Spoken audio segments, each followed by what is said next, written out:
यवतमाळ शहरातील शारदा चौकात mock drill मध्ये युवक गंभीर जखमी। यवतमाळ शहरातील शारदा चौकात केलेल्या दहशतवादी मॉक ड्रिल चाचपणी पोलीस विभागाच्या अंगलट आली। दंगा सदृश्य परिस्थिती घडल्यास ती नियंत्रण आणण्याची मॉक ड्रिल सुरू असताना त्या ठिकाणी पोलिसांच्या वतीनं अश्रुकांड्या उडवण्यात आल्या। यातील एक अश्रुकांडीत त्या ठिकाणी असलेल्या युवकाच्या डोळ्यात गेल्याने तो गंभीर जखमी झाला। त्याला तात्काळ पोलिसांनी शासकीय रुग्णालयात उपचाराकरता नेले, मात्र जखम गंभीर असल्याने डॉक्टरांनी शहरातील नवसंजीवनी मल्टीस्पेशालिटी हॉस्पिटलमध्ये नेण्यास सांगितले। यानंतर संजीवनी हॉस्पिटल इथंही प्राथमिक उपचार करून प्रकरण अंगलट येऊ नये म्हणून त्या युवकाला पोलिसांनी तात्काळ नागपूर इथं पाठवण्यात आले। या संदर्भात युवकाच्या आई वडील व पत्नी शहर पोलीस स्टेशन इथं या संदर्भात तक्रार देण्यासाठी गेले असता त्यांची तक्रार घेण्यास शहर पोलिसांनी स्पष्ट नकार दिला व त्यांना तिथून हकलून लावण्यात आल्याचा आरोप यावेळी युवकाच्या पत्नीने केला। मेरे शोहर का नाम शाहरुख अली है और उनके अब्बू का नाम तसव्वर अली है। पुलिस लोग शारदा चौक पे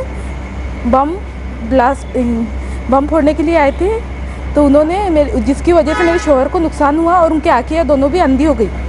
इसके हम लोग पहले सिटी पुलिस स्टेशन में रिपोर्ट करवाने के लिए गए, तो उन लोगों ने हमारी रिपोर्ट एक्सेप्ट नहीं की है। उसके बाद हम लोग एसपी के पास गए, तो एसपी ने भी हमें बोले कि सिटी पुलिस स्टेशन में जाके रिपोर्ट करवाओ। उसके रिपोर्ट करवाने के बाद भी सिटी पुलिस स्टेशन वालों ने हमारी रिपोर्ट नहीं ली और हमें हकाल दी।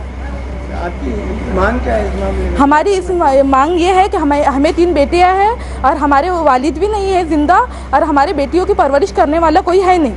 तो हमारी ये मांग है कि हम पुलिस वालों को हमको इंसाफ दिलाओ करके पुलिस वालों के लिए हम ये करें। गणपतीपोळा या सणासंबंधाने शारदा चौक येथे police station Avadhutwadi, police station Yavatmal शहर तसेच जिल्हा वाहतूक शाखा येथील अधिकारी कर्मचारी यांच्या मुबलक स्टाफसह मॉक ड्रिल प्रक्रिया सुरू असताना मॉक ड्रिलचे सर्व प्रक्रिया करताना लोकांना वारंवार सूचना देऊन मागे पांगवण्यात येत होतं।